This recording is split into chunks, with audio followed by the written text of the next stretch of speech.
I told you we were never going to kiss again. I heard you. I was there, remember? While I enjoy the hell out of kissing you, it's not mandatory for going to bed together. Admit it, he growled softly. You're tempted.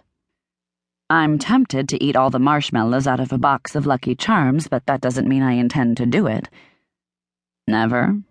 He challenged. Okay, she conceded. Maybe I did it once. Doesn't mean that was a smart thing to do. Then how about a kiss, just for a kiss's sake, so you can prove to me whatever we felt downstairs was a fluke? A fluke? Oh, she already knew what she'd felt, and it was real. That didn't mean she intended to jump into bed with a guy just because the kiss rocked her socks. Perhaps that was the lesson Mr. Have-It-All needed to learn.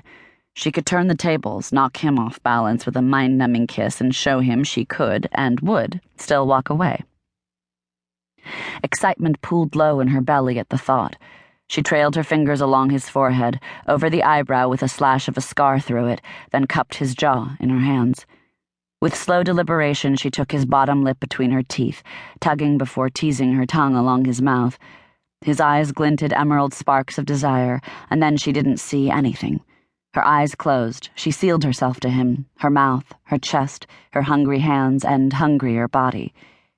This kiss was different than the reserved connection on the balcony where there'd been the threat of interruption. Here, they were alone. She was free to explore the breadth of his shoulders, the flexing muscles in his arms, as he hauled her close. Her breasts pressed against the hard wall of his chest. Her nipples tightened to needy buds against him, hot and achy, yearning for the soothing stroke of his tongue. A tingling spread inside her, so intense it almost hurt.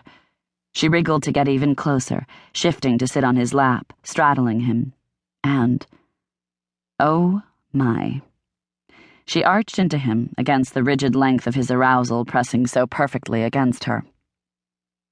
A purr of pleasure clawed up her throat, echoed by his growl of approval.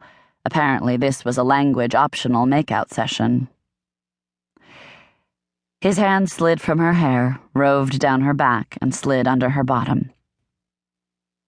In a fluid move, he flipped her onto her back and stretched over her on the sofa.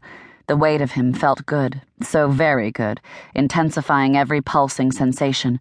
The fabric of the sofa rubbed a sweet abrasion against her tingling nerves. She hooked a leg over his, throwing back her head as he kissed along her jaw and over to her ear. His hot breath caressed her skin with the promise of how good that mouth would feel all over her body. She tipped her face, shaking her hair back and giving him fuller access as he tugged on her earlobe with his teeth. In an out-of-control moment, she flung out an arm to steady herself. Her fingers clenched the coffee table, sending her full china cup clattering to the ground. Troy froze, then looked to the side sharply before sweeping his computer away from the spilled coffee. The rush of air along her overheated body brought a splash of much-needed reason. What the hell was she doing? She'd only just met the guy and already she'd kissed him twice. She'd wanted to show him how she could kiss and walk away, and she'd ended up beneath him. Gasping, she swung her feet back to the ground, her toes digging into the plush Persian cotton.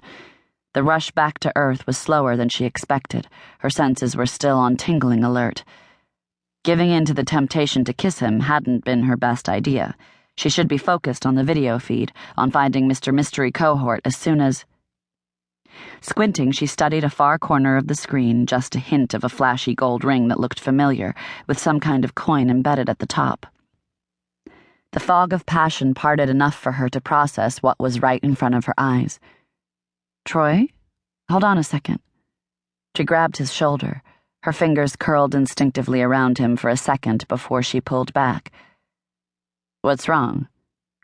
He looked over his shoulder. On the TV, can you play with the image for me? There. She pointed to the top left corner as he righted his computer and sat again. Can you find a reflection of the face of that guy wearing the ugly gold ring? Of course I can. He dropped back onto the sofa with his laptop, his hair still askew from her frenzied fingers. She seriously needed to rein in her out-of-control emotions. She clenched her fists against the temptation to finger-comb his hair back into place.